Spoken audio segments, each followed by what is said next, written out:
I would like to acknowledge that this podcast is being recorded on the traditional lands of the Boon Wurrung and Wurundjeri people of the Kulin Nation as the traditional owners and custodians of the land on which Glen Ira is located. We pay our respects to their elders past, present and emerging, and acknowledge and uphold their continuing relationship to this land.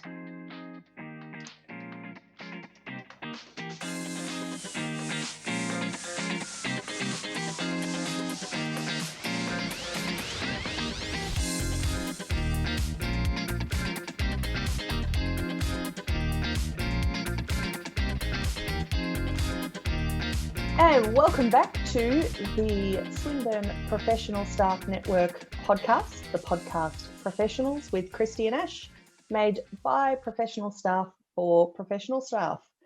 Well, we are definitely getting into the swing of our podcast now. Quite happy to say we're feeling like seasoned professionals. It is still in quotation marks though, just saying. And just comments, feedback and engagement.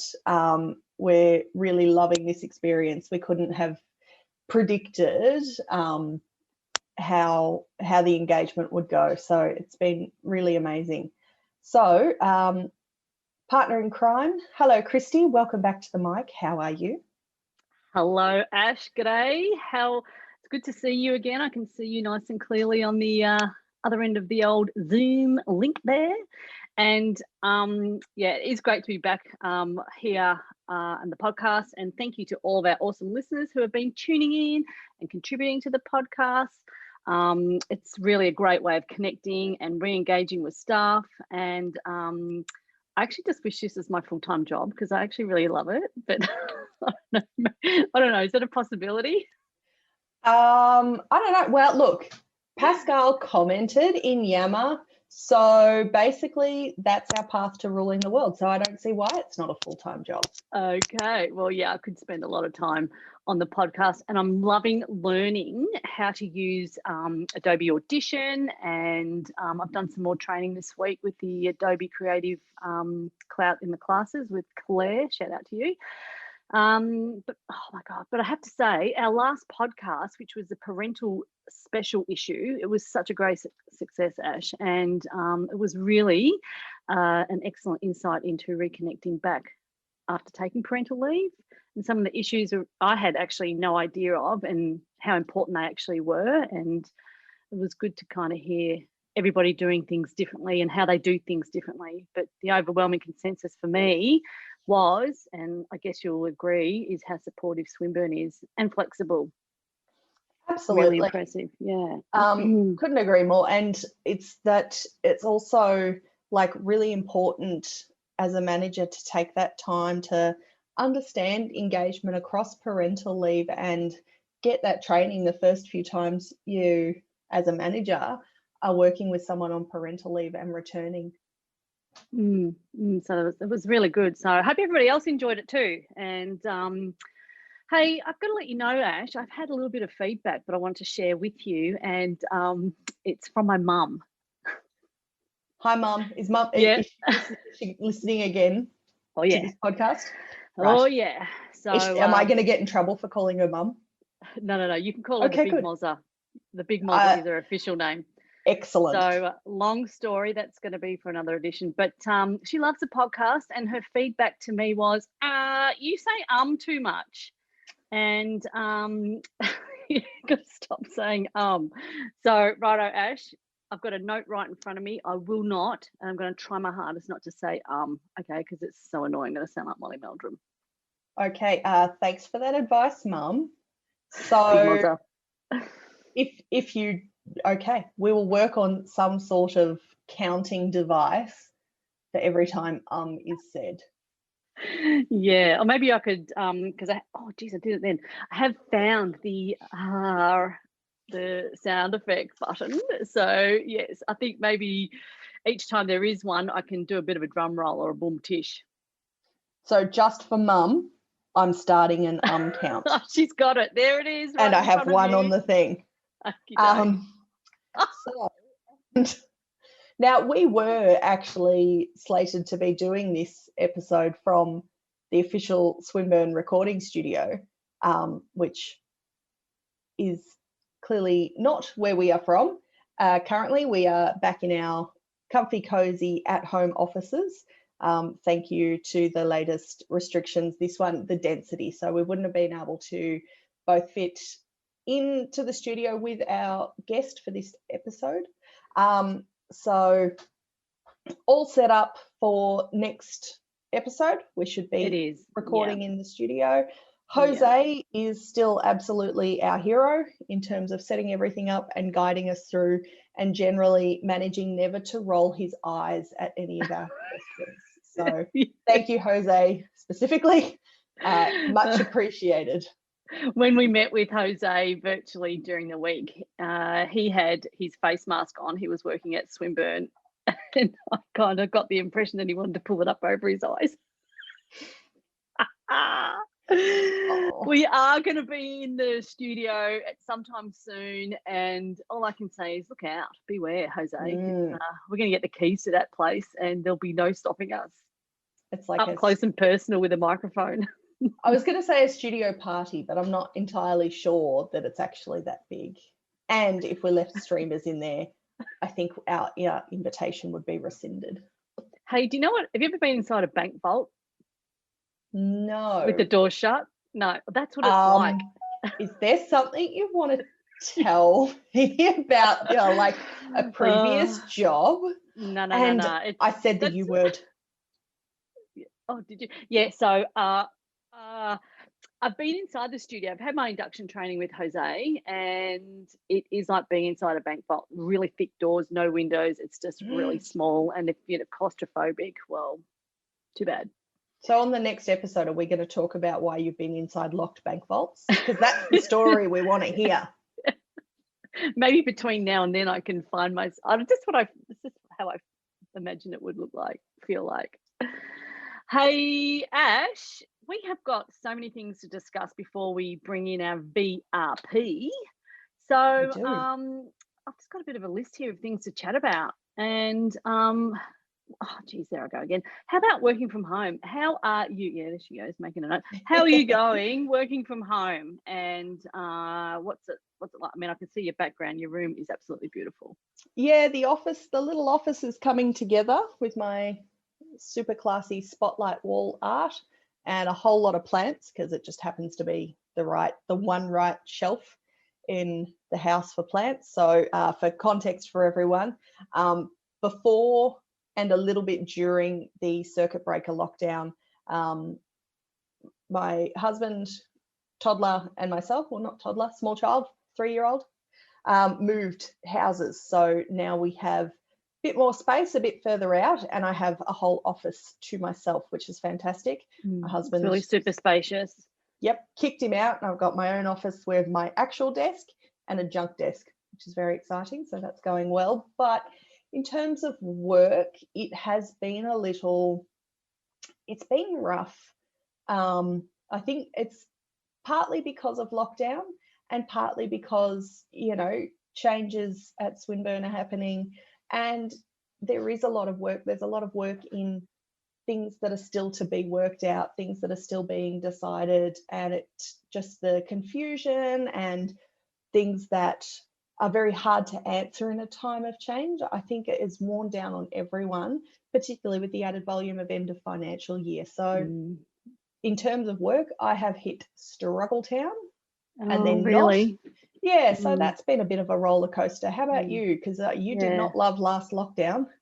No, I felt like just before this fourth lockdown, I was back in the office. I was into a really good groove. I was meeting with, clients, and I was meeting with staff, and I'm actually really got lots of work on, which is fantastic. Sorry, there goes one of my things.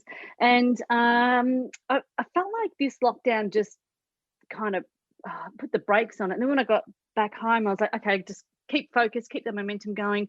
But then all of a sudden I had a real slump sort of towards the end of the first week. And I was like, oh, Jesus, here we go again. I thought I was stronger, and I wouldn't feel like this way again, like I did last year, because last year I struggled working from home, and so I really felt like it kind of hit me. Then I had to sort of just, I don't know, try and get motivated. But there were some days during that last lockdown, it's like, I just want to be in bed reading my book. It was cold. It was cold in this room, and it was just, I don't know, it's just really difficult. So hopefully we can return back to the office soon. And I don't want to go back until the mask mandate is lifted.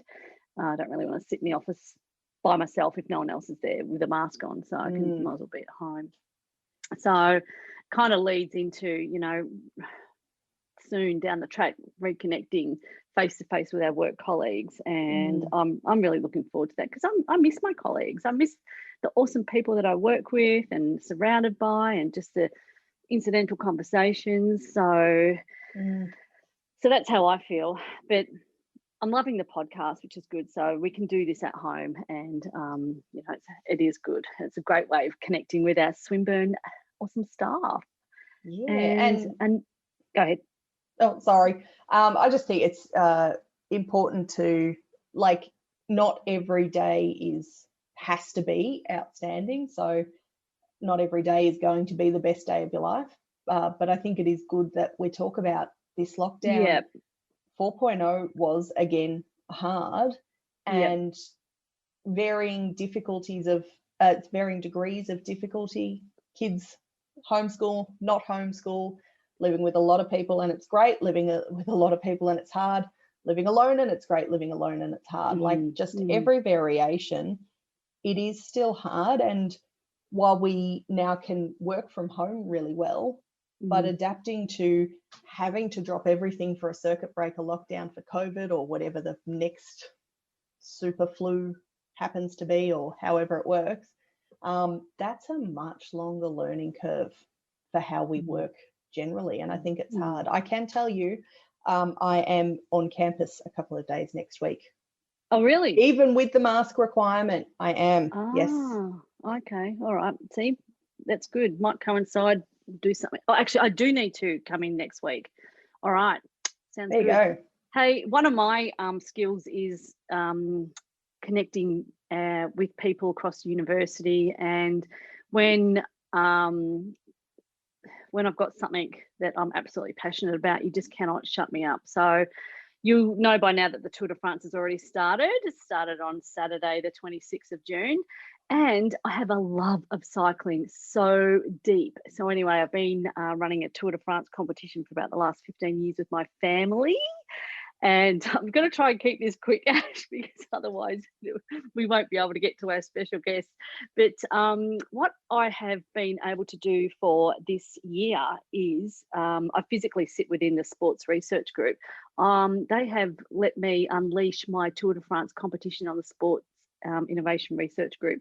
So I am so excited. I mean, I feel like that group, if you are going to unleash a competition, that is one of the groups that will really take to it quite well. So I'm looking forward to a very dramatic, passionate contest.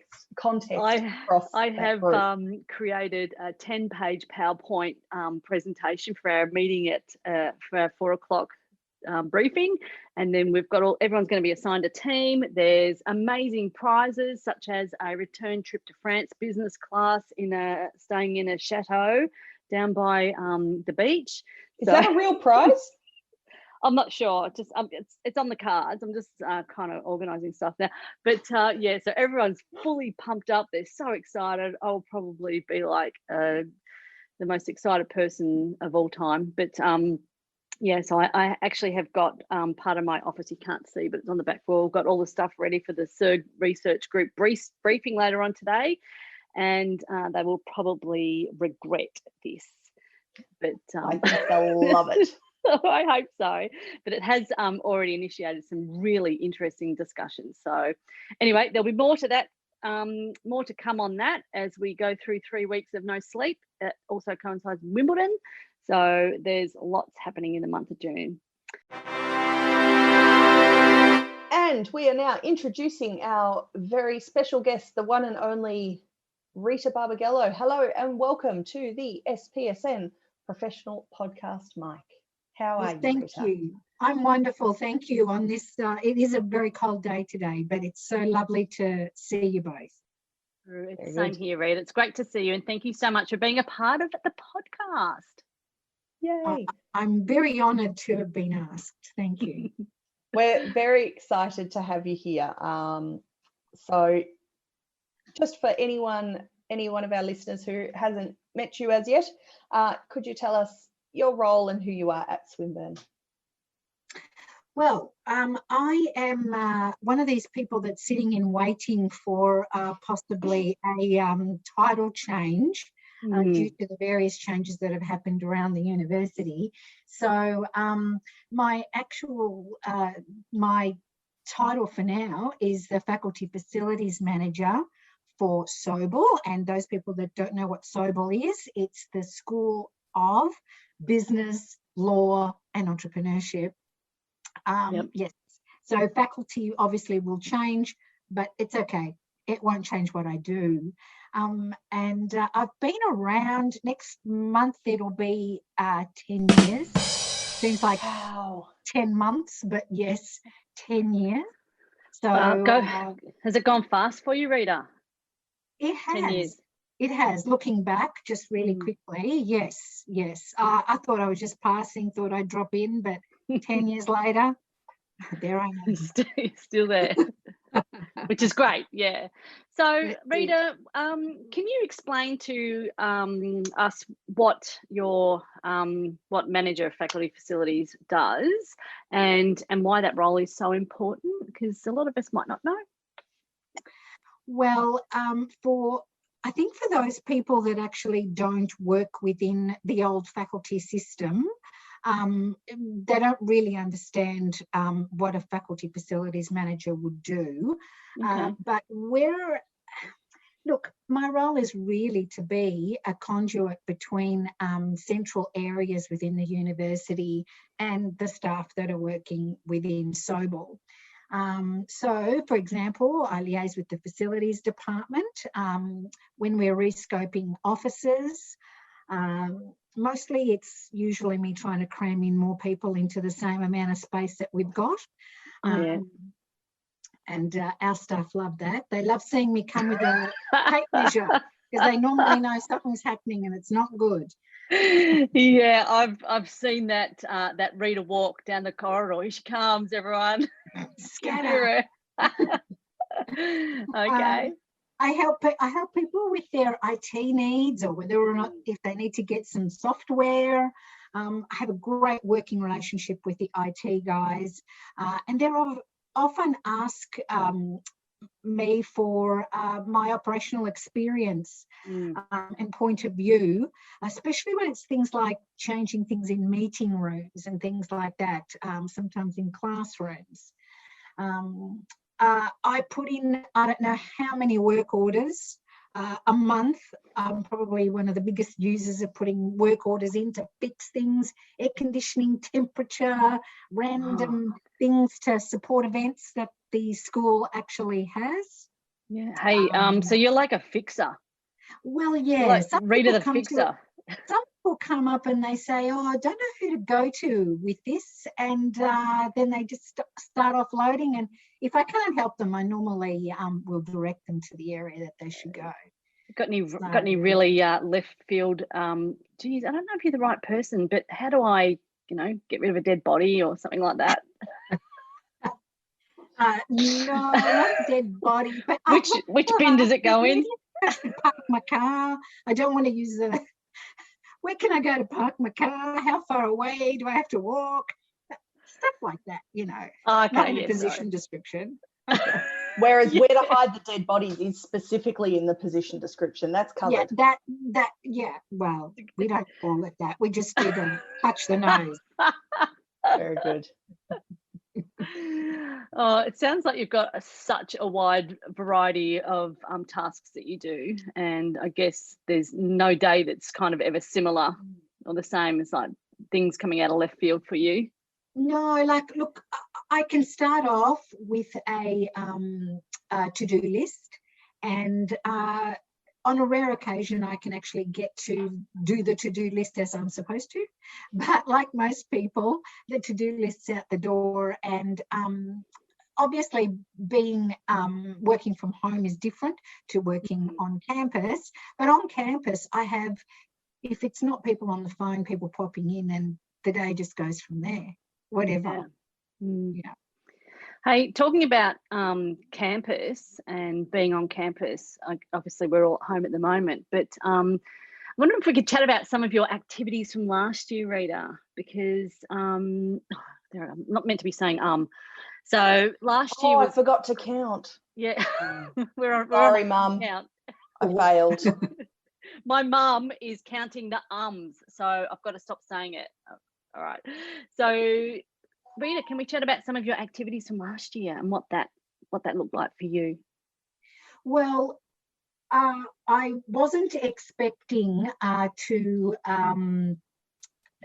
wasn't expecting on the 23rd of March last year to walk out with my laptop and my monitor and not really go back to work in that normal sense that how I knew work to be. Yeah.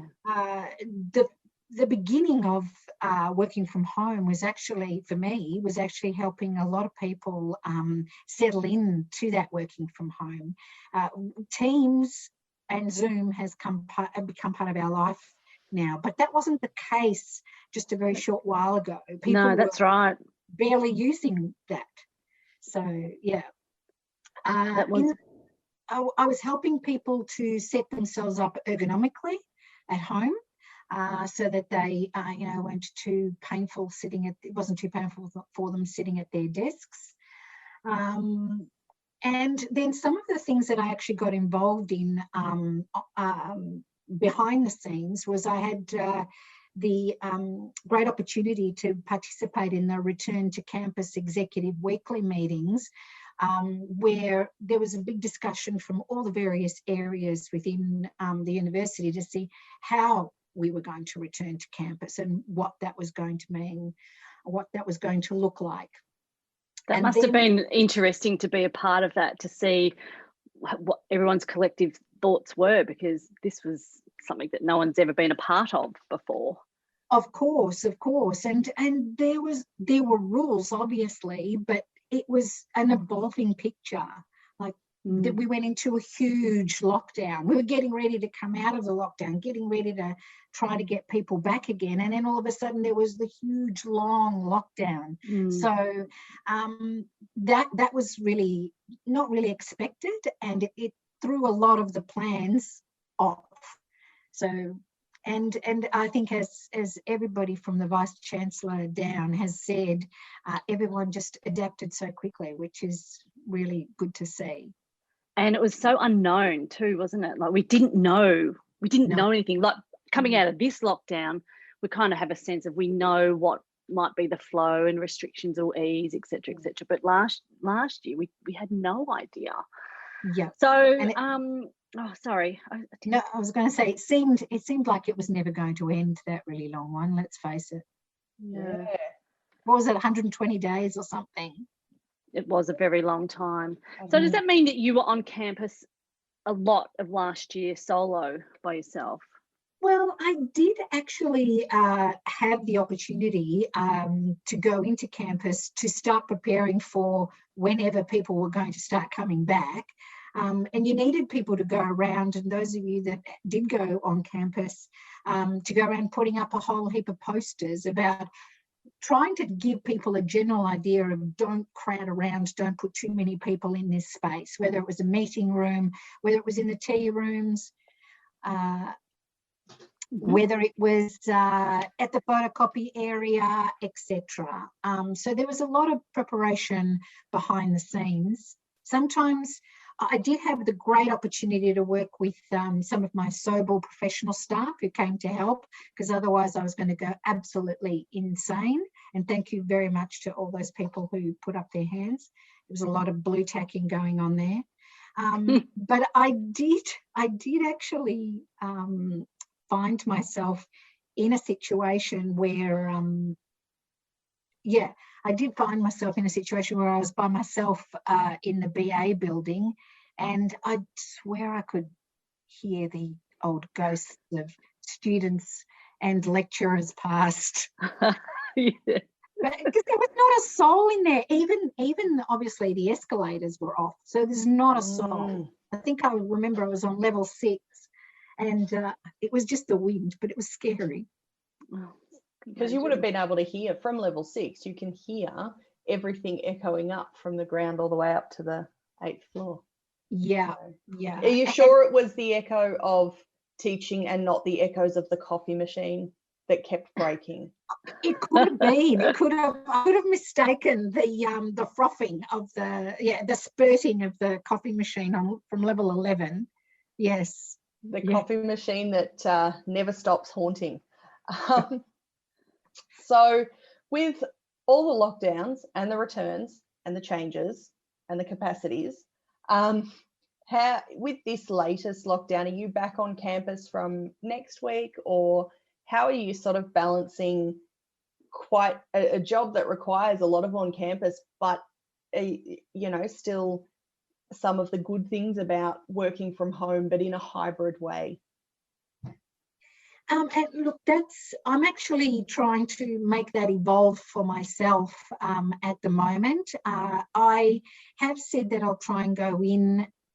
I look at my schedule, and if I have a lot of meetings on, I don't actually go on campus, because at the moment there's nothing worse than having your mask on and you're trying to just move from Teams meeting, Zoom meeting, etc.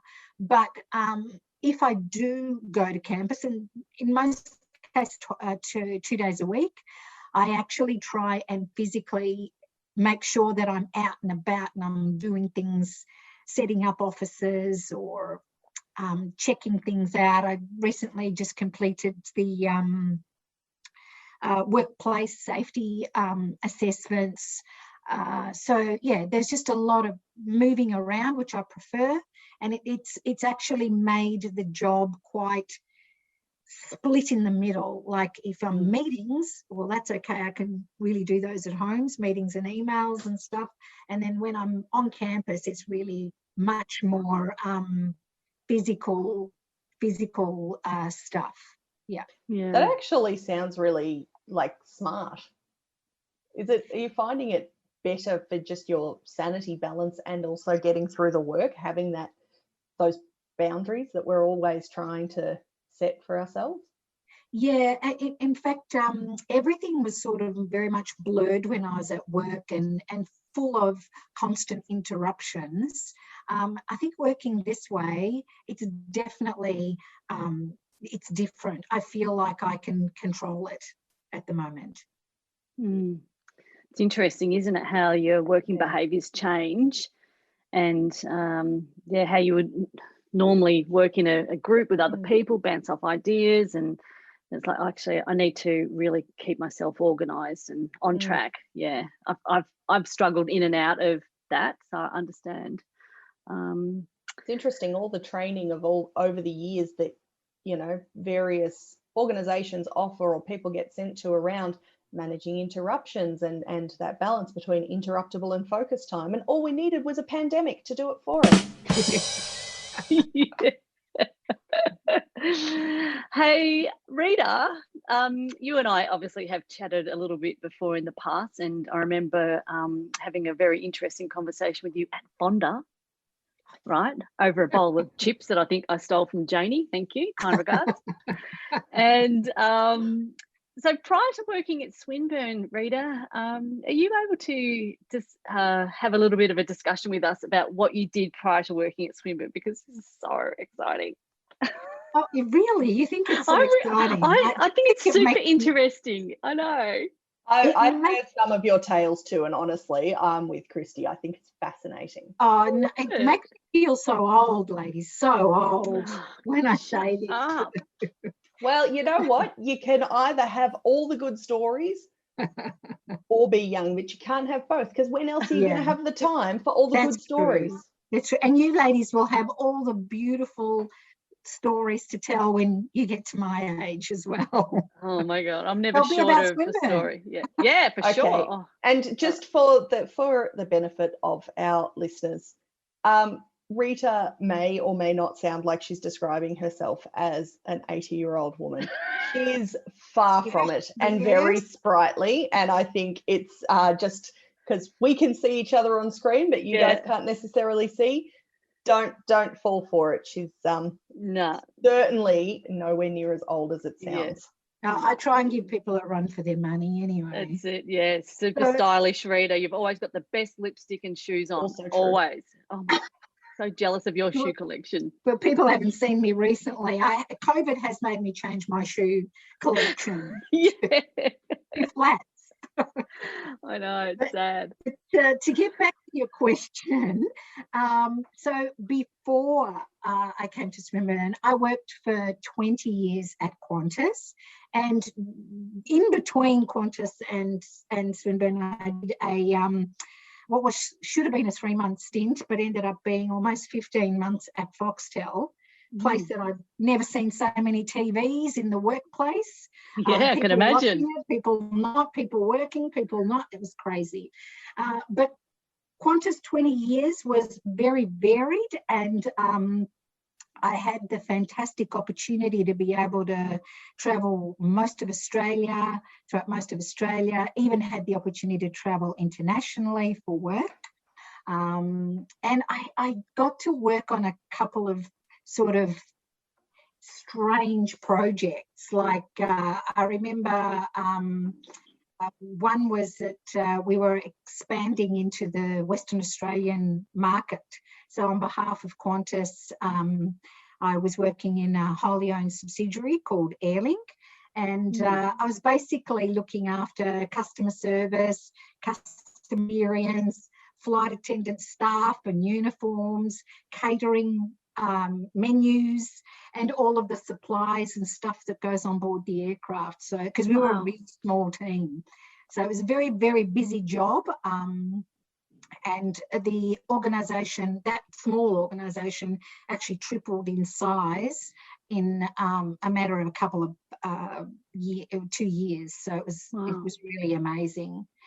And then, of course, I was part of the what we used to call lovingly the Tim Tam catering change. And those of you that are a little bit older than some of the young folk around these days would remember when you used to travel, and for refreshment flights, you used to get a beautiful tray with sandwiches. Yeah, I know. And coffee and whatever. And that was actually removed for obviously making cost savings, was removed and replaced by a large Tim Tam and tea and coffee. So I can't tell you how upset the flight attendants were. I think the flight attendants were more upset than the passengers, but it was interesting to hear from both cohorts at the time, because my job was dealing with both of those areas. So, and then my final job at Qantas was managing the emergency procedures training center at Airport West. Very interesting job, but that's where I learned to get really excited about running around saying evacuate, evacuate, which I still do as the building fire warden in AGSC. So I can yell that out with gusto when we do our fire drills every twice a year. Yeah. Wow, that is so interesting. And did you get to travel a lot whilst you're at Qantas? Like, was there lots of flight time for you? Yeah. Look, one of the jobs that I had actually had me flying around most of Australia on a frequent basis, which was really, really good and very interesting. It was also to do with catering and food. So could there be a better thing? Travel? I know, and yeah. food. I was in heaven. All they need to give is like a shopping credit voucher or a massage credit voucher, and I'm there. Yeah. Do you have a fear? Sorry, Reid, I was just going to interject. Do you have a fear of flying at all? Not at all. And I think look, don't get me wrong, if there's massive turbulence, I do get a little bit worried with massive violence, but I don't know. In fact, I love it. I love the smell of the jet fuel. I love the whirring of the engines. I love it. My ears don't like the descent though. Yeah, true. Hey, quick random question. Where was your last flight, girls? I would have to say I came back from Sydney. Oh, that was recently too. Yeah. Ash? That was at the ATEM Temsey conference. Whenever we went, Rita, 2019. Oh wow, that was 2 years ago. Yeah. It has to have been 2019. Adelaide. Yes, good old Adelaide. Mine was 2019 as well. Darwin back to Melbourne, and that was it was because it's 2 years ago next month that I've taken annual leave. So it's like when we had our last family holiday. Wow. Okay, I mean, that's too long between taking leave. Yes. Like I'm taking a big chunk next month, so nice. Fingers crossed we can go to Queensland. Do something. Wow. So I told you it was an interesting background, Qantas, and they would have seen a lot of changes over those 20 years, and now there's been more changes now. So there's been massive redundancies there, hasn't there? Yes. When I started, it was still Australian Airlines, because that's where I came. I came from the domestic division, and then we went through being incorporated into Qantas. They floated a company on the Australian Stock Exchange. All of these were incredibly huge changes and had great ripple effect, or in some cases tsunami effect, to the staff, the organisation, the culture. So yes, it was a very, very interesting time.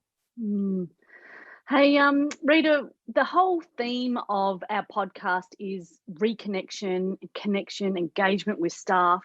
And to wrap up our little chat this afternoon, I wanted to have a talk. We wanted to talk to you about that. And do you have any tips or recommendations or any insights on that? And even if it is, because so Qantas going through all those changes.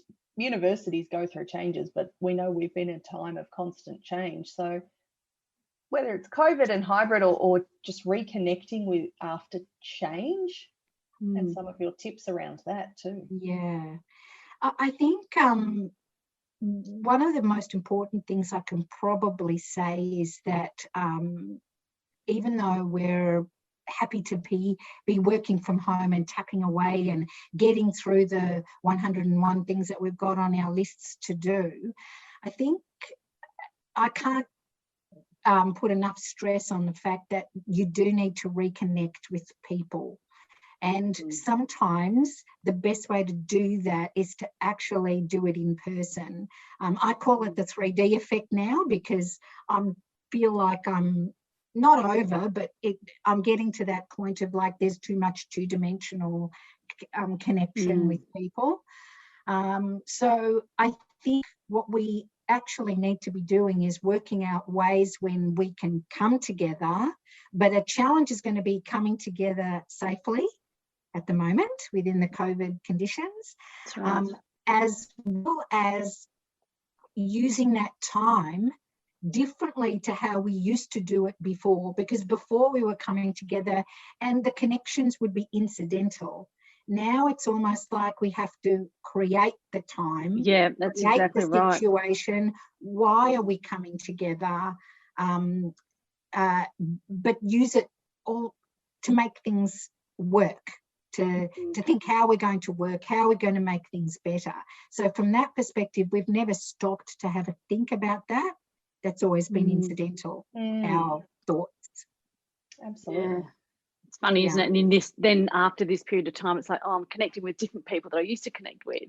And so, which has also been interesting.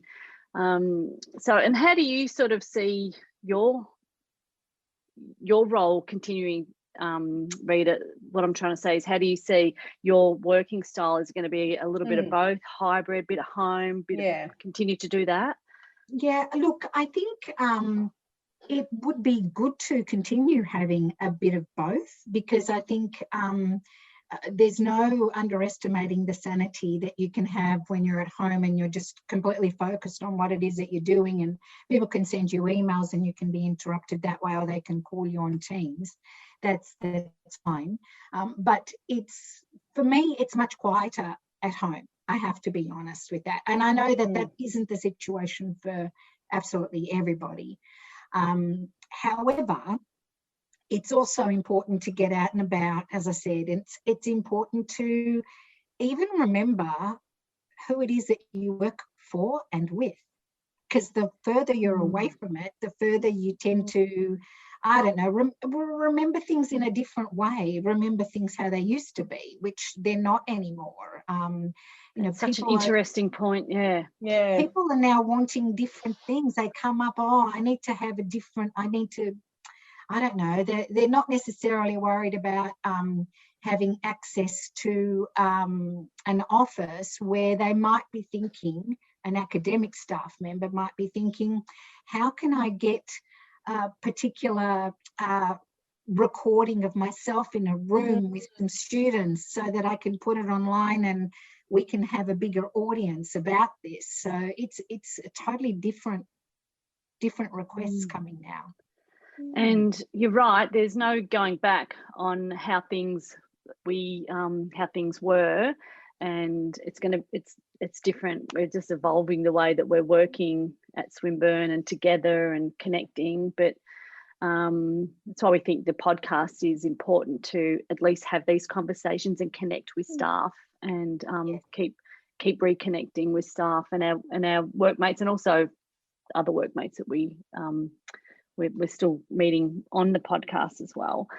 So I just want to say, sorry, Kristy, I think people shouldn't be afraid and shouldn't be waiting for their manager or their team leader to be making up the rules of how people are going to come together, because remember, managers, leaders, team leaders, everyone's in this. It's new for everybody. So I think people should be speaking up and saying, this is what I need, this is what I would like, maybe could we try this?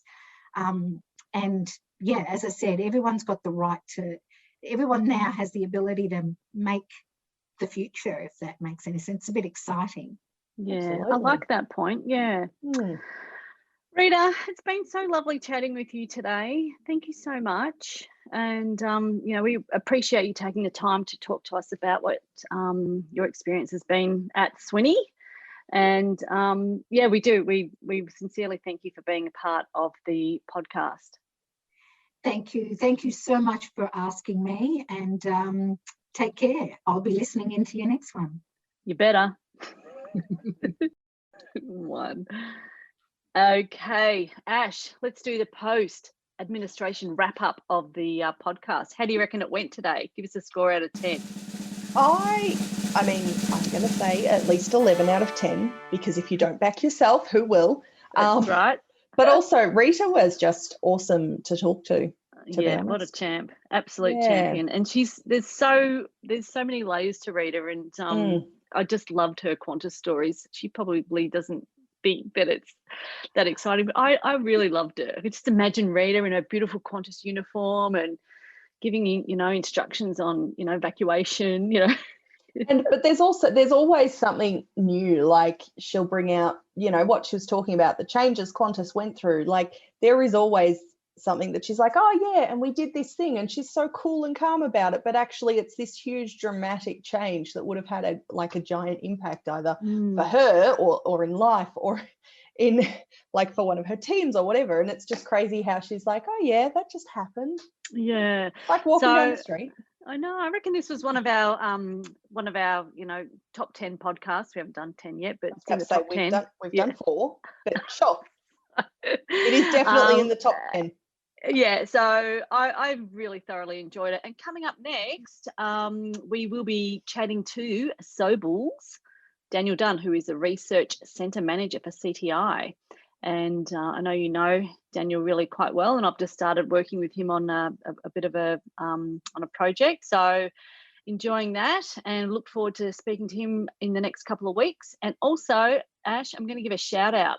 This is a shout out to Tash Hobbs. I know you're listening.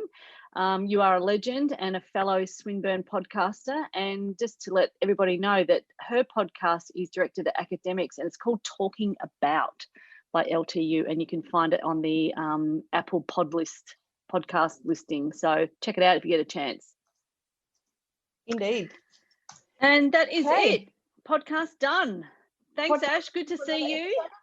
You too. Take care. Happy end of lockdown, lowered restrictions, and return to a little bit more of a campus balance. Agreed. Over and out. Thanks for listening, Bye. guys.